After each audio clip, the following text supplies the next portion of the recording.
สุโขปุญญัสสะอุจจโยธัมโมสักกจังโสตโพติขอน้อมไว้คุณพระศรีรัตนตรัยขอถวายความเคารพพ่อแม่ครูบาอาจารย์มีพระเดชพระคุณญาทานลูกโกนญาทานสรสิมญาทานกุณดรตลอดฮอดพระเทรานุเทระทุกภาคทุกพงนำถือหักแพงลูกหลานจนนี้นำปัญญาโยมเบิดทุกผู้ทุกคนเนาะต่อไปเฮากะฟังธรรมเล็กๆน้อยๆเป็นปกิณกธรรมเนาะก่อนที่จะรับประทานอาหารเจ้าว่าพากันหิวเขาแล้วบ่จักอาตมาเห็นเนาะพี่น้องเมืองท่าปังทองเราอุ้ยในการต้อนรับขับสู่คณะสงฆ์เบิดเมืองนี่พวกก่อพงเนเฮาคณะสงฆ์เบิดเมืองพร้อมทั้งคณะอปสแฝงนำเพิ่นลงมาปฏิบัติหน้าที่นี่ปฏิบัติหน้าที่เพื่อพิสังเพื่อความเจริญเพื่อความตั้งอยู่ของศาสนา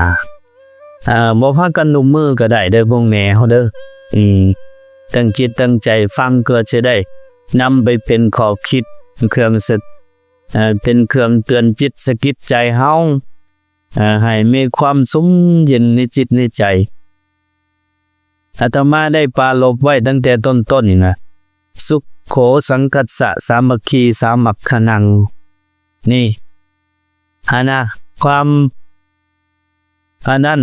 มพร้อมเพรียงของหมู่คณะความสมัครสมานสามัคคีของหมู่คณะก็นำความสุขมาให้แล้วก็เมื่อกี้นี่อีกได้เว้าอีกว่าสุขโขปุญญัสสะอุจจโยการสะสมบุญก็นำความสุขมาให้พวกขอบ่วงแม่เฮาเป็นหยังจึงเอาอาหารมาถวายยาคูเอาถามบ่เป็นหยังจะเอาผ้าขาวมาให้ยาคูเฮาอยากได้หยังเอาไม่ยาไม่ตู้เฮาอยากได้บุญว่าแน่นบ่ทั้งพี่เลยซะเฮาเป็นหยังก็เอาอาหารให้ยาคูลูกเฮาก็บ่แม่นเอื้อยเฮาก็บ่แม่นน้องเฮาก็บ่แม่นบ่พวกแม่ย่าไปตู้เฮาเป็นหยังจึงใส่บาตรยาคูเป็นหยังจึงเอาผ้าขาวมาให้ยาคูโมเมนต์เฮือนละผ้าบุญบ่จักนี่นะนี่ล่ะจังว่าเฮาต้องการบุญเฮาต้องการความสุขเฮาจึงพากันเฮ็ดนี่ของตนญาติโยมเฮาไอ้ความเชื่อความเข้าใจนี่โมเมนต์ว่าบ่มีที่ไปที่มาได้ของตนญาติโยมเฮาพระพุทธเจ้าเพิ่นเว้าเป็นคำกลางๆไว้ว่าสุขโขปุญญัสสะอุจจโยการสะสมบุญยอมนำความสุขมาให้ทุกโขปาปัสสะอุจจโยการสะสมบาปก็ยอมนำความทุกข์มาให้พวกเฮาตอนนี้กำลังสะสมหยัง กำลังสะสมหยังนี่นะพวกมิตรมิยาเอาตอนนี้นะเฮาตอนนี้กำลังสะสมบุญนี่สะสมแนวใดเฮาได้มาให้ทานโมเมนต์ให้ทานของขี้ของลินได้ให้ทานแก่คณะสงฆ์หมู่ใหญ่ที่มาร่วมเฮ็ดอันนั้นเฮ็ดกรรมเขาเอิ้นปฏิบัติหน้าที่ทางศาสนานี่โมเมนต์90กว่าองค์วุฒิบอกเขาหน่อยมาประชุมกันมื้อนี้บอกครูบาอาจารย์ยะท่านเพ่งทั้งเบิด40กว่าองค์นี่โมเมนต์น้อยได้ถ้าเจ้าเฮือนแจกเฮือนถ้าเจ้านั่นได้ยกองค์มูลเมื่อน่ะอย่างหลายก็5องค์9องค์10องค์นี่แต่ว่านี่จริงเป็นบุญใหญ่เด้อเป็นบุญใหญ่บุญดีบุญสูงเฮาได้สร้างสงฆ์เบื้องต้นคือได้มาถวายอาหารได้ถวายภัตตาหารได้มาต้อนรับขับสู่พระสงฆ์องค์เจ้าสิ่งเหล่านี้ล้วนแล้วแต่เป็นบุญเป็นมงคลที่เห็นแล้วเฮ็ดให้จิตใจสบายอิ่มอกอิ่มใจอันนี้ล่ะเป็นบุญนี่เฮาได้มาฟังมาเห็นครูบาอาจารย์นี่ก็เป็นบุญอันนึงคือกันได้ในบทสูตรมงคลที่เพิ่นพิสูจน์อยู่เฮือนเฮาน่ะไล่ไปตั้งแต่ โอเทวามนุสสาจะมังคลานิอจินตยุงอากังคมนาโสธานังบรุยมังคลมุตตมังมันจะมีบทหนึ่งว่าสมณะนั้นจะทัชนังเอตมังคลมุตตมังการเห็นซึ่งสมณะพระสงฆ์องค์เจ้าผู้สงบก็เป็นมงคลพวกเฮาได้บุญหลายเลยมื้อนี้เป็นการสะสมบุญหลายอย่างมื้อนี้เด้อสิไล่ให้ฟังเด้อ1ได้ต้อนรับขับสู่พ่อแม่ครูบาอาจารย์พระสงฆ์องค์เจ้านี่นะ2ได้ถวายทานแก่เพิ่นผู้จรมาจากทิศทั้ง4เดินทางมาจากทิศทั้ง4น่ะทิศเหนือทิศใต้ตะเวนออกตะเวนตกยามกองบ่ซุ่มเฮานี่ก็แต่แขวงก็มานะอันนี้ตัวที่2ได้ถวายทานคำพาบาแบกเพิ่นตัวที่3ได้ฟังจังซี่แหละเลยฟังธรรมได้ฟังปกิณกะธรรม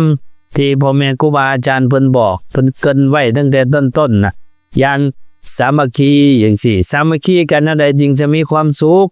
สามัคคีกันเฮ็ดดีสามัคคีกันเฮ็ดดีและไม่มีความสุขสามัคคีกันเฮ็ดบาปสมมุตินะเฮาสามัคคีกันลิ้นไพ่จังซี่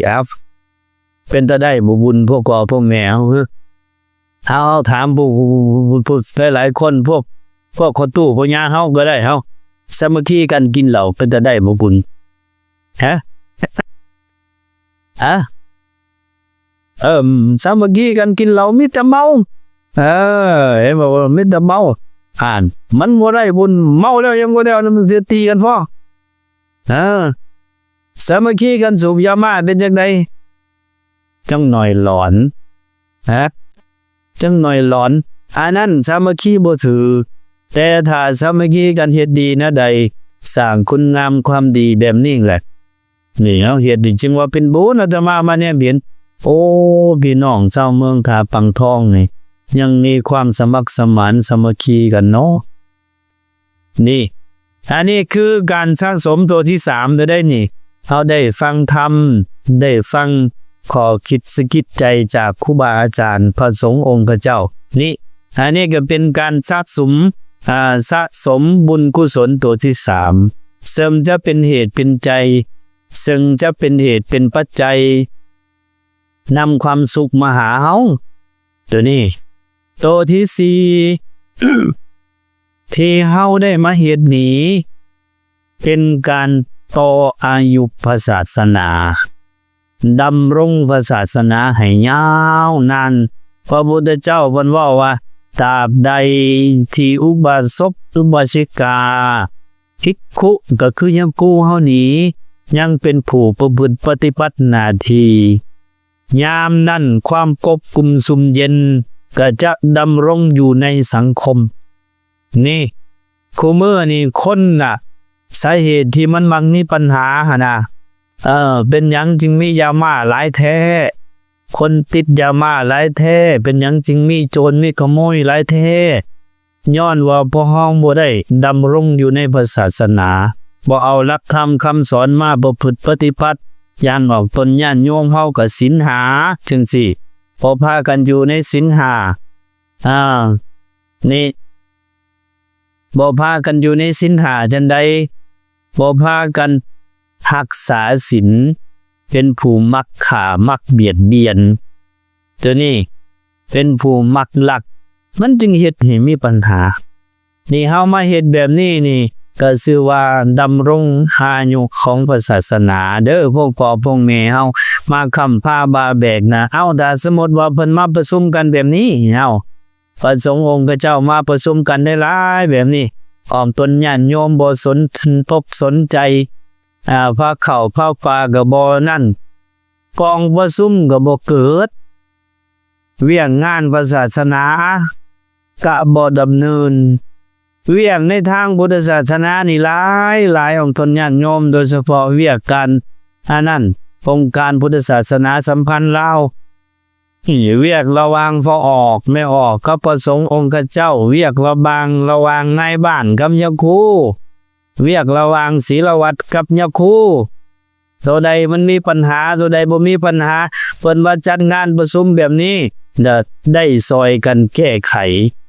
บางอันที่ประพฤติปฏิบัติมาดีแล้วก็รักษาไว้ตัวใดที่มันมีปัญหาก็แก้ไขนี่ออกตนญาติโยมก็อ่านจะเคยได้ยินได้ฟังบางหม่องบางบอนบางบ้านโอ้ย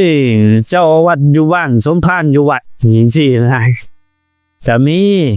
โอ้ยอันนี้ก็เงินรวมได้อันนี้ก็เงินก่อสร้างได้นะมันมักมีอยู่ตัวนี้แต่ถ้าเพิ่นได้จัดกองประชุมนี่ก็จะได้มีสิ่งเหล่านี้ล่ะมา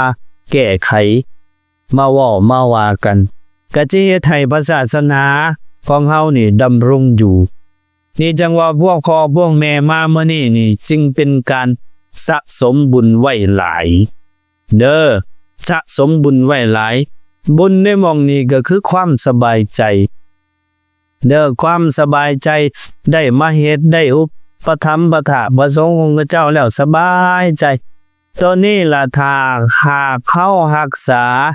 สภาวะจิตใจแบบนี้ไว้ตลอดตายแล้วไปเกิดในสวรรค์ได้ง่ายพวกแม่เฮาได้นี่รักษาความสบายใจรักษาบุญกุศลความบ่เดือดเนื้อร้อนใจไว้จนวินาทีสุดท้ายที่เฮาตายนะไปเกิดในสวรรค์ได้ง่ายนี่พระพุทธเจ้าบอกว่าเป็นคำภาษาบาลีว่าจิตเตอสังกิริเถสุกติปฏิกังขาเมื่อจิตบ่เศร้าหมองจิตเป็นบุญเป็นกุศลจิตผ่องใสอิ่มในคุณงามความดีสุขติก็จะเป็นหม่องไปคนที่บ่ได้สร้างน้ำทำบุญคนที่บ่ได้มาวัดมาว่าบ่รู้จักให้ทานรักษาศีลแต่ละมื้อแต่ละเว้นมีแต่ด่าเขามีแต่ลักของเขามีแต่อันนั้นผิดโมผิดครูบ่นี่บ่มีทางที่จะเฮ็ดให้จิตใจเบิกบานนี่เมื่อจิตใจบ่เบิกบานจิตใจบ่เป็นบุญกลับไปตกนรกนี่เฮาอยากเฮ็ดแนวใดบัดนี้ถ้าเฮาต้นญาติโยมเฮาบัดนี้อยากเป็นแนวใดต้องรักษาสภาพจิตใจของเฮานี่ให้อยู่กับบุญอยู่ตลอดเด้อให้อยู่กับบุญอยู่ตลอดรักษาแนวใดรักษาให้มันสบายใจรักษาให้มันอิ่มใจเหมือนกับเฮามาวันนี้แหละมาแล้วรักษาศีลให้มันได้นี่ย่างเข้ามาวัดย่างเข้ามาปึ๊บนี้เอาเห็นแล้วได้1อันสูเว้าดักยกตัวอย่างนะ2อย่าด่ากันมีอยู่บ่ผู้มาด่ากันในวัดนี่อย่าลักเกิบกันสิมีบ่ผู้ลักเกิบกันนั่นนั่นแหละนี่เว้าถึงว่าเฮาสิรักษาให้เฮาเป็นบุญเนาะใดนะจะรักเกิบกันจะเว้าขวัญกัน อย่าด่ากันอยู่ในวัดนี่อันนั้นล่ะคือสภาวะจิตที่มันอิ่มเป็นบุญเป็นกุศลเฮาต้องเฮ็ดให้มีตัวนี้ได้พวกแม่เฮาคนที่เข้าวัดบ่เป็นนะเข้าวัดบ่ถูกเข้าวัดบ่เป็นบางเทื่อได้บาปเมื่อพอพวกแม่ตู้แม่ย่าพ่อตู้พ่อย่าเฮาระวังแท้ๆได้โดยเฉพาะอาตมาดอกมักเขียนอยู่กับศีลวัตรแนวโฮมอันนี้ก็บ่แม่นทั้งเบิดได้บ่แม่นว่าทุกผู้ทุกคนเด้มักเห็นนะศีลวัตรแนวโฮมเพิ่นบางเทื่อก็ศีลวัตรเพิ่นเคยเป็นเจ้าอาวาสเคยเป็นยาคูมาก่อนสร้างวัดสร้างว่าไว้หลายปลูกมะพร้าวปลูกมะขามปลูกมะลำไยไว้ ในวัดมันใหญ่ล่ะซิกไปเอาลูกเอาเมียเมื่อซิกบอกไปเอาลูกเอาเมียหั่นน่ะกลับมาก็โอ้ยนี่ก็มะพร้าวข่อยได้อันนี้ก็มะลำไยข่อยได้อันนั้นก็มะขามข่อยได้ยังคู่สิกินแล้วไปขอเพิ่นนั่นแหละโอ้ยเนาะจิต ใจฮะอันนั้นล่ะจิตใจมันบ่เป็นบุญเข้าวัดแบบนี้อันตรายนี่แต่ว่าก็บ่เป็นทุกคนหรอกเนาะที่เว้าสู่ฟังฉะนั้นล่ะจังว่าเข้าวัดเป็นก็จะได้บุญได้กุศล 100% เต็มมิตรเต็มหน่วยเข้าวัดบ่เป็นก็จะนำมาซึ่งบาปซึ่งอกุศลติดสอยห้อยตามเฮาไปต้องระมัดระวังดีๆหลายๆตัวนี้คนโมหานก็เจ้าถือพวกพ่อพวกแม่เฮาก็สิถืออยู่ก็สิเคยเห็นเคยนั่นอยู่เนาะตั้งแต่ก่อนๆแม้แต่เกิดก็เจ้ายังบ่อยากถือเขาลบยำเกรงนะสถานที่อันเป็นที่สักการะบูชาพวกเฮาคือกันเด้อพวกพ่อพวกแม่เฮาตัวนี้ล่ะเป็นการสะสมบุญนี่ถ้าสะสมไว้หลายเท่าใดแห่งดีหลายเท่าใดแห่งเป็นประโยชน์ส่วนบาปหันสะสมเป็นแต่น้อยเดียวก็บ่ดีนี่อย่างที่อาตมาได้ว่าล่ะด่ากันมันก็บ่ได้พุ่นแห้งสังปานใดดอกแต่ว่าก็บ่ควรเฮ็ดยังเกิบจังซี่เนาะเฮามานี่อาตมาเสียอยู่เรื่อยเกิบอาตมานะช่วงหลังๆนี่ตัดสนมันไว้เกิบอีแตกนะตัดสนมันตัดออกคักๆรอดจังสิบ่หลงกันทักนะนี่เฮาสำรวมระมัดระวังนี่ล่ะก็จะเป็นเหตุให้เฮาเป็นผู้มีบุญเด้อแต่ว่ามื้อนี้นี่โอ้ยอาตมามาเห็นแล้วพวกพ่อของแม่เฮาตั้งจิตตั้งใจกันแท้ๆในการสร้างน้ำทำบุญเด้ออันนี้สะสมบุญทำอิฐนี่เอาต้นญาติโยมชื่อไว้เด้อ1สะสมโดยการให้ทานนี่บ่แม่นแต่ให้ยะคู่ใดบ่แม่นแต่ให้ยะคู่ให้พระสงฆ์องค์เจ้าให้พ่อให้แม่เฮาก็เป็นบุญอย่าลืมได้ตัวนี้ได้พ่อแม่เฮาอยู่เฮือนอยู่ซ่านก็อย่าลืมคนที่เข้าวัดเข้าว่าดีแต่กลับมาเฮือนผัดด่าพ่อด่าแม่ก็ยังบ่สามารถปิดประตูอบายได้เนี่ยเข้าวัดเข้าว่านี่ดีบัดเมื่อเฮือนโอ้หน้าบูดโมโยใส่พ่อใส่แม่นะอันนี้อันตรายตัวนี้เด้อนี่สะสมโดยการให้ทานตัวที่2สะสมบุญด้วยการรักษาศีล5ถ้าเฮานี่พวกพ่อพวกแม่เฮาเฮ็ดจังใดเฮาจะเป็นผู้มีศีลถึงบ่ได้ตลอดมื้อตลอด24ชั่วโมงเฮาสิเฮ็ดแนวใดเนาะนี่โอ้ยมื้อนี้นี่ไปหาปลาไปตึกสลึงนี่นะไปตึกสลุงนะถ้าบีบหัวปลามาแล้ว 4-5 ตนมันตายละสิเฮ็ดแนวใดเนาะถามวิธีการปฏิบัติเด้อนี่เพื่อที่จะเฮ็ดให้จิตใจของเฮานั่นคล่องใสนี่เฮาได้ล่วงละเมิดศีลเฮาน่ะศีลเฮาขาดไปแล้วก่อนนอนเด้อพวกพ่อพวกแม่เฮาจื้อได้ก่อนนอนที่จะนอนน่ะให้พากันไหว้พระอะระหังสัมมาสัมพุทโธภควาพุทธังภควันตังอะภิวาเทมิขาบลงสักขาโตภควตาธัมโมธัมมังนะมัสสามิขาบสุปฏิปันโนภควโตสาวกสังโฆสังฆังนะมามิขาบเอาขาบหัวบนนอนเฮานะแล้วก็ตั้งนะโมตัสสะภะคะวะโตอะระหะโตสัมมาสัมพุทธัสสะเข้าไป3เทื่อแล้วก็พุทธังสรณังคัจฉามิ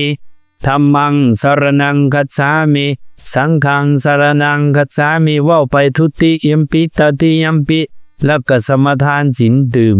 ปานาติปาตาเวรมณีสิกขาปะทังสมาธิยามิอักขินนาทานาเวรมณีสิกขาปะทังสมาธิยามินะเขาสมาทานศีลจนฮอดขอสุรามิระยะมัชฌะปมาทฐานาเวรมณีเนี่ยเขาสมาทานแล้วก็มีบทใดที่เฮาได้ตือบีเฮาก็สูตรแล้วเจริญสมาธิภาวนาบ่คิดถึงสิ่งที่เฮาเฮ็ดผิดเฮ็ดพลาดมาให้สำรวมลงในกายในวาจาศีลเฮาก็จะบริสุทธิ์ ตายในขณะนอนหันก็ตายเป็นแบบผู้มีสิทธิ์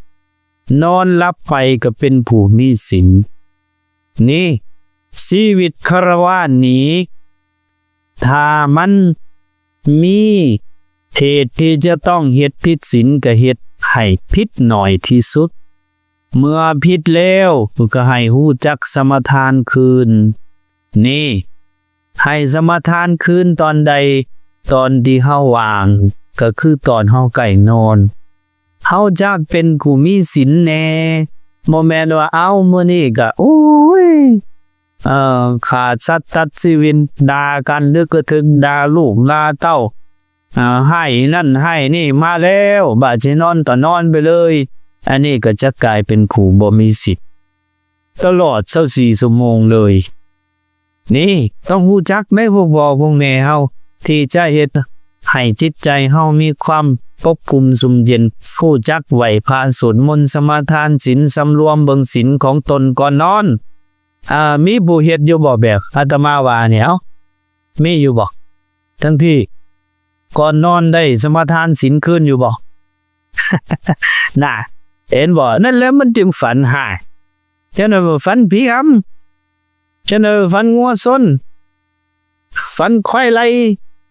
ฝันแขวหักฝันคอขาดอันนั้นแหละเอาบ่ไหวพระบ่สมาทานศีลผู้จักนำไปใส่เด้อบัดนี้เด้อนำไปใส่นี่ก่อนนอนให้ได้สมาทานศีลให้ได้พุทธังเฮานั่นน่ะพุทธังสรณังคัจฉามิธัมมังสรณังคัจฉามิสังฆังสรณังคัจฉามิอันนี้ล่ะคือการสะสมบุญเฮ็ดให้จิตใจเศร้าหมองอย่าคู่เพิ่นเฮ็ดแนวใดเพิ่นเฮ็ดให้ศีลเพิ่นบ่เฮ็ดให้ศีลเพิ่นผ่องใสบริสุทธิ์สมมุติเอาเพิ่นไปตัดหญ้าจังซี่นี่อย่าคู่เฮาเพิ่นมีวิธีแก้คือกันเพิ่นไปตัดหญ้าเพิ่นไปขุดดินจังซี่หั่นน่ะขุดดินปลูกต้นไม้ตัดหญ้งตัดหญ้านั่นนี่หั่นน่ะเพิ่นเฮ็ดอะไรเพิ่นสัพพตากันเห็นบ่เพิ่นจะมีสัพพตาตอนไหว้พระสัพพตาตอนเช้ากันเอาต้นญาติโยมเฮาก็สำรวมสมาทานศีลก่อนนอนก็จะเฮ็ดให้นอนก็เป็นสุขหลับก็เป็นสุขบ่ฝันร้ายเจ้าดินเจ้าดอนเจ้าเฮือนเจ้าซ่านก็บ่มานี่ถ้าเฮาบ่ฝึกปฏิบัติหั่นโอ้ยนอนหลับสบายก็สิบ่ย่างยังคู่ได้ผูกแขนให้บ่ย่างยังคู่ได้เฮ็ดรดน้ำหาเด้อเฮ็ดรดน้ำให้นั่นได้พวกพ่อพวกแม่เอานี่วิธีมันอันนี้คือการสะสมบุญตัวที่สองคือพากันรักษาศีลได้บ่ครบทุกข้อก็ให้มันได้ซะจักข้อใดข้อหนึ่งก็ยังดีได้5ข้อนะต่อมาบัดนี้สะสมต่อสุดท้ายคือการเจริญภาวนาผู้จักพัฒนาจิตใจของตนนี่ให้มันสูงส่งขึ้นให้มันมีความสงบร่มเย็นให้มันแนมเห็นอนิจจังทุกขังอนัตตานี่พอแบบง่ายๆไก่ฮู้จักคิดแน่ว่าโอ้ยกูนี่มันบ่เฮิกบ่นานบ่เกิน100 ปีก็สิตายว่าสิผู้จักคิดแนวนี้ซื่อๆน่ะเป็นการเจริญภาวนานี่มีอยู่บ่ผู้คิดแบบนี้อาตมาว่าหายากอยู่ได้บางคนโอ้ยเฮ็ดจังได๋น้อลูกผู้จังสิมีกินโอ้ยมักอันนั้นมันก็ติดแต่ยามาเฮ็ดจังได๋น้อสิออกยามาโอ้ยมื้ออื่นสิไปเฮ็ดหยังน้อเฮาคิดแต่เรื่องบ่คิดเข้ามาหาตัวเองว่าโอ้ยตอนนี้50 ปีตอนนี้60 ปีความคล่องโตคือแต่เก่าก็บ่มีแล้วลูกยืนย่างก็ยากแล้วหั่นน่ะนี่เฮาคิดมาซำนี้นะเป็นการเจริญภาวนาเห็นให้จิตใจเฮาแนมเห็นสภาวะธรรมจริงๆคืออนิจจังทุกขังอนัตตาจะเฮ็ดให้จิตใจเฮานี้ปล่อยเฮ็ดให้จิตใจเฮานี่วางการจองกรรมจองเวรก็จะคอยลดลงพวกพ่อพวกแม่เฮาเจ้ากรรมนายเวรก็จะคอยหายไปย่านอยู่บ่ย่านกรรมย่านเวรอยู่บ่บาดนี้เท่านะพวกพ่อพวกแม่เฮาใครแน่เจ้ากรรมนายเวรหลายนะ เฮ็ดได้สิให้หมดกรรมหมดเวรถ้าเจ้าเฮาเสียแนวใดสิให้หมดกรรมหมดเวรนี่ปีใดก็นั่นแหละจังหวะน่ะให้สะสมบุญไว้เด้อสะสมบุญไว้ทานเฮาเฮ็ดประจำเฮาเห็นอยู่ตลอดดอกศีลนี่ก็บ่ค่อยได้ภาวนาแฮงเต็กให้ได้นั่งสมาธิก่อนนอนแต่ละมื้อแนมก็มาทางในโอ้ยกูนี่บ่เกิน100 ปีเนาะก็สิตายแล้วนี่เฮ็ดจังใดเนาะเฮาจังสิบ่มีกรรมบ่มีเวรนี่ก็จะเฮ็ดให้จิตใจเฮานั้นสูงเฮาสะสมบุญเนี่ยนี่ก็จะเป็นบุญเด้อนี่ถ้าเฮาเห็นไปเรื่อยๆก็จะสามารถปิดประตูอบายได้ในที่สุดกรรมเวรทั้งหลายทั้งปวงก็จะค่อยหมดไปอันนี้สร้างไว้เป็นข้อคิดเนาะพวกแม่เฮาเอาละเนาะจักหน่อยเฮาสิหิวหลายเนาะเฮาซ้ำนี่เนาะจะว่าในท้ายที่สุดนี้อาตมาภาพกล่าวสิ่งละอันพละน้อยก็สมควรแก่เวลาท้ายที่สุดนี้ก็ขออ้างเอาคุณพระศรีรัตนตรัยคุณศีลคุณธรรมคุณงามความดีทั้งหลายจงมาปกปักคุ้มครองออกตนญาติโยมตลอดฮอดพ่อแม่ครูบาอาจารย์เนาะให้มีอายุมั่นขวัญยืนกั้งกุ้งรุ่งเรืองในชีวิตหน้าที่การงานสมความมุ่งมั่นปรารถนาในสิ่งที่สอบประกอบโดยธรรมเบิดทุกผู้ทุกคนทุกหาทุกองค์เด้อขนาด